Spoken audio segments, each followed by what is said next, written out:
आप यहां पे मोदी जी के बारे में गलत सूचनाएं देते रहे और बाबा साहब भीमराव अंबेडकर को हराने वाली कांग्रेस आज जनता को गुमराह करने में सफल हो गई है। वही पंचतंत्र की कथा मुझे याद आ गई। आरक्षण समाप्त कर देंगे। आरक्षण, मैंने तो आपके सामने एक झलक प्रस्तुत की। आपके समय ओबीसी के जितने छात्रों की, समाजवादी पार्टी के समय जितने भी नियुक्तियां हुई हैं, 27% भी उसमें आरक्षण नहीं मिला है। 27% भी, किसी भी नौकरी को आप उठा करके देख लीजिए, मैं दावे के साथ कहता हूं 27% भी ओबीसी के छात्रों को नौकरी नहीं मिली। पिक एंड चूज होता था। क्या ये सच नहीं? आज जिस तहसीलों की आप बात कर रहे हैं, यहां पर भतीजा और चाचा की एंड कंपनी वसूली के निकली थी और लेखपालों की तैनाती उस आधार पर हुई थी। आज तो नहीं है। आज तो हमने 5500 लेखपालों की तैनाती दी है। एक भी जगह कोई उंगली नहीं उठा सकता, कोई नहीं उठा सकता। जब ये नौजवान जाएंगे, एक ट्रांसपेरेंसी आएगी। आप अंत में बोल देना, पढ़िए, आप उसके बाद बोल रहे। हाँ, आप बोलेगा, मैं आपकी बात को सुनूंगा। लेकिन मैं केवल ये बोलना चाहता हूं कि आप लोग ये पंचतंत्र की कथा को क्यों दोहराने का काम कर रहे हैं? कभी फिर से पूरी नहीं होने वाली है। याद रखना, हमारी सरकार में मैंने लोक सेवा आयोग के आंकड़े आपको दिए हैं और मैं फिर दावा ठोक करके बोलता हूं, 27% नहीं, हमारी सरकार में जो तैनाती हुई, नियुक्तियां हुई हैं, किसी भी पद पर हुई हैं, SC, ST, OBC कि अगर आप नियुक्तियों की बात करते हैं, मैं कहता हूं ये 50% नहीं, 60% से अधिक नियुक्तियां प्रदेश के अंदर हुई हैं। 60% से अधिक नियुक्तियां हर एक स्तर पर हमने की हैं और ये सुनिश्चित किया है एक प्रदेश के किसी नौजवान के साथ धोखा नहीं होना चाहिए। धोखा कोई करेगा, उसकी नौकरी को उसी दिन हम लोग लेने का काम करते हैं। जेल के अंदर पूरी निर्ममता के साथ उसको ठूसने में भी कोई कोताही नहीं बरतते। आपको बुलडोजर से डर लगता है, लेकिन ये निर्दोष के लिए नहीं है, उन्हीं अपराधियों के लिए है जो प्रदेश के नौजवानों के भविष्य के साथ खिलवाड़ करते हैं, जो प्रदेश के व्यापारी और बेटी की सुरक्षा में सेंध लगाने का काम करते हैं, जो प्रदेश के अंदर अराजकता पैदा करके सामान्य लोगों का जीना हराम करते हैं। मेरा दायित्व तो बनता, मैं यहां नौकरी करने नहीं आया हूं, कतई नहीं। मैं यहां पे इस बात के लिए आया हूं कि अगर वो करेगा तो भुगतेगा भी फिर, और इसीलिए मैं यहां पे आया हूं कि हम लोग उससे लड़ेंगे। ये लड़ाई हमारी सामान्य लड़ाई नहीं है, ये प्रतिष्ठा की लड़ाई भी नहीं है। मुझे प्रतिष्ठा प्राप्त करनी होती तो मुझसे से ज्यादा प्रतिष्ठा अपने मठ में मिल जाती है, कोई आवश्यकता नहीं मेरे लिए। लेकिन इस प्रकार के गुमराह भरे तथ्यों को लेकर क्या बातें हैं आप लोग बोलते हैं, इस प्रकार के अनावश्यक बातों की तरफ आप ध्यान आकर आप इस प्रकार की चर्चाएं करते हैं। लेकिन मैं कहना चाहूंगा, और अंत में मैं केवल एक ही बात कहना चाहूंगा, एक काट की हंडिया बार बार नहीं चढ़ने वाली है, तो उसका समय पूरा हो गया, पूरा हो गया है, अब नहीं चलने वाला है। और इसीलिए हम लोग तो इस बात के पक्षधर हैं, और वह ये, मैं फिर भी आपसे आप लोगों से कहूंगा, आपसे नहीं, आप तो बड़े बुजुर्ग हैं, वयोवृद्ध हैं, पूरे, मैं दोनों पक्षों से कहूंगा कि पांडे जी जैसे लोगों को सम्मान मिलना ही चाहिए, क्योंकि वो पीढ़ी लगभग अपने ढलान की तरफ है और मुझे लगता है उन्हें हर प्रकार का सम्मान मिलना चाहिए। लेकिन हम लोग जो भी योजना बनाते हैं, यह धरती पर पांव रख करके बनाते हैं, व्यवहारिक जगत का। मैं आपकी बात को इसलिए सुन रहा था, मैंने एक भी बार आपको डिस्टर्ब इसलिए नहीं किया क्योंकि मैं जानता था कि आप जमीन पर रह करके सारी बातों को यहां व्यवहारिक स्तर पर बोलते हैं। और इसीलिए मैं कहूंगा कि एक पांव, जो अटल जी ने कहा था, एक पांव धरती पर रखकर ही बावन भगवान ने आकाश पाताल को जीता था। धरती ही धारण धर करती है, कोई इस पर भार न बने, मिथ्या अभिमान से न तने। मुझे लगता है गलतफहमी नहीं होनी चाहिए समाजवादी पार्टी या कांग्रेस को कि वह बार बार खटाखट जैसी योजना के माध्यम से जनता को धोखा दे सकें। लेकिन मैं आपसे कह सकता हूं, ये सरकार चलेगी, मजबूती के साथ चलेगी, प्रदेश के अंदर ट्रांसफॉर्म करने के अपने अभियान को आगे बढ़ाएगी। प्रदेश के अंदर खिलवाड़ करने की किसी को जरूरत नहीं होगी। और कल की जो गोमती नगर की घटना है, उस घटना में भी हम लोगों ने जवाबदेही तय की है। उसके अपराधियों की सूची भी मेरे पास आई है। ये अपराधी हैं, पहला अपराधी है पवन यादव, दूसरा अपराधी मोहम्मद अरबाज। ये सद्भावना वाले लोग हैं,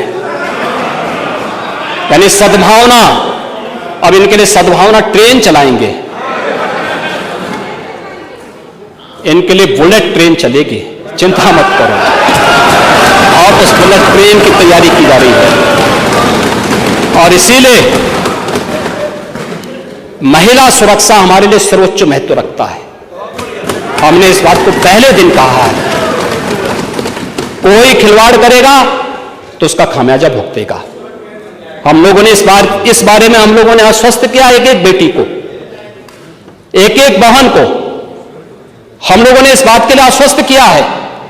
और मैं फिर इस बात को कह सकता हूं, इस घटना को हमने गंभीरता से लिया है, और गंभीरता से लेने का परिणाम है पूरी चौकी को सस्पेंड किया है, इंस्पेक्टर को सस्पेंड किया है, डिप्टी एसपी, एडिशनल एसपी और डीसीपी, इन सबको वहां से चेंज करके इनके खिलाफ भी कार्रवाई हमने प्रारंभ की है। जो भी व्यक्ति प्रदेश के अंदर अराजकता और अव्यवस्था पैदा करने का प्रयास करेगा, मैं फिर कहूंगा, हम सबका सम्मान करेंगे, सबको सुरक्षा देंगे। लेकिन अगर किसी ने अव्यवस्था पैदा करने का प्रयास किया है तो फिर उसका भुक्तभोगी भी उसको बनना ही पड़ेगा। मैं यही आपसे भी कहूंगा कि आप अपने लोगों को भी इसके लिए तैयार करेंगे कि वे कानून का पालन करने की दिशा में आगे बढ़ेंगे, तो मुझे लगता है कि यह अच्छी दिशा में आगे बढ़ पाएगा। सप्लीमेंट्री डिमांड पर आपने अपने बातों को यहां पर रखा, माननीय सदन में हमारे दलीय नेताओं ने अपनी बातों को यहां पर रखा। मैं उन सब के प्रति आभारी हूं, माननीय सदन का भी आभारी हूं।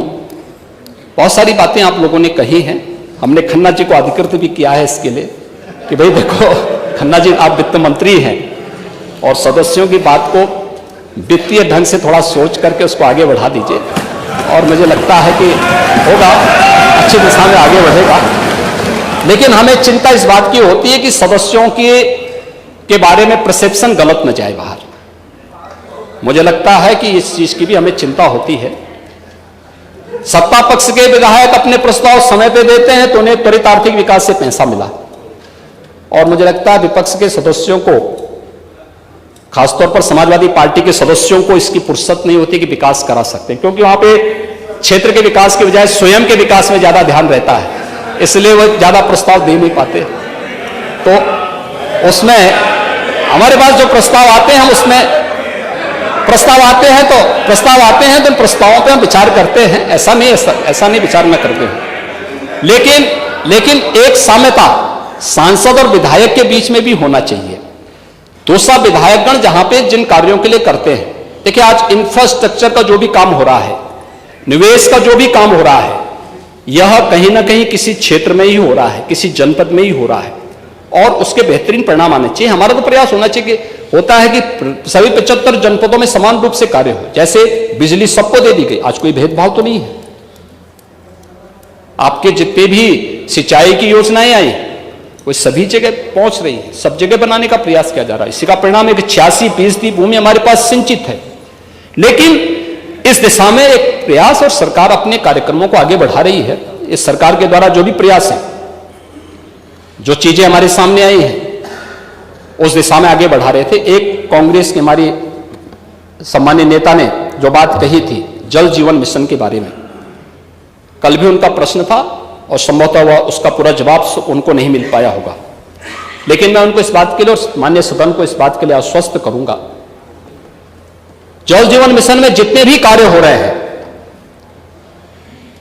जितनी भी सड़कें उसमें खोदी गई हैं, इसका निर्माण करना संबंधित कॉन्ट्रैक्टर और कार्यदायी संस्था यानी उत्तर प्रदेश जल निगम ग्रामीण की जिम्मेदारी है। यह उस कॉन्ट्रैक्ट का पार्ट है, और मुझे लगता है कि लग करके इस कार्य को करवाना चाहिए।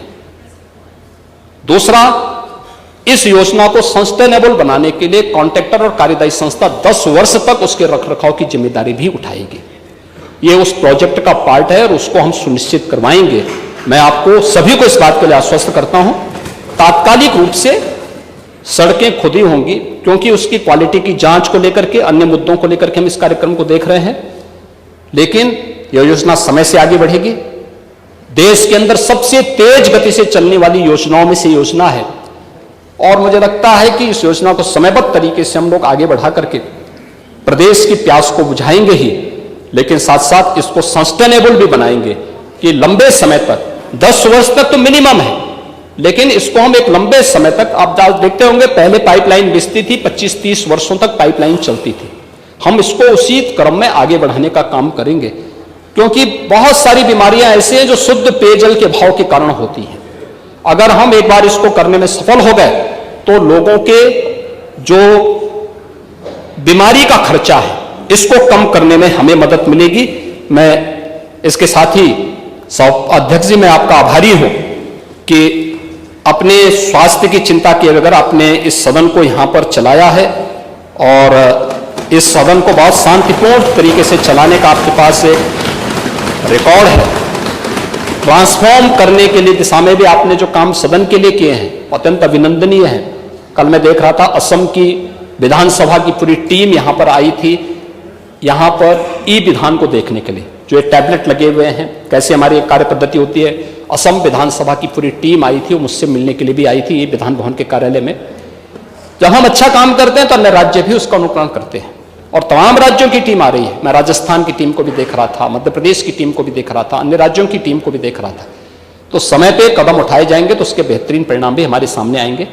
मैं आपका आभारी हूं, आपका स्वास्थ्य उत्तम हो इसकी कामना भी करता हूं। नेता प्रतिपक्ष के साथ साथ अपने सभी दलीय नेताओं को भी हृदय से धन्यवाद देते हुए सभी माननीय सदस्यों से मैं इस बारे में आश्वस्त करूंगा, आपकी जो भावनाएं हैं खन्ना जी उसको देखेंगे और उसको समयबद्ध तरीके से आगे बढ़ाएंगे। धन्यवाद। धन्यवाद माननीय मुख्यमंत्री जी। माननीय मुख्यमंत्री जी, ये आपके यहाँ जो सरकारी सुरक्षा में लगे हैं उनका जो वेतनमान, उनका जो अनुबंध वो अलग है और जो अलग जिनको आपने दिया है उनका उससे कम कर दिया। पहले वाजपेयी, उसके कल्याण सिंह के ज़माने में, राजनाथ सिंह के ज़माने में सबको बराबर भत्ता मिलता था जो आपके सुरक्षाकर्मी को मिलता है। अब वो नहीं हो रहा, इसको ज़रा आप दिखवा लें। और आप कई बार हमारे पार्टी के लोगों का हत्या का जिक्र किए। ये बहरिया प्रयागराज में 2 दिन पहले हत्या हुई है, उसमें भाजपा के अधिकारी ने हत्या की है, ज़रा इसका पता लगा लीजिएगा।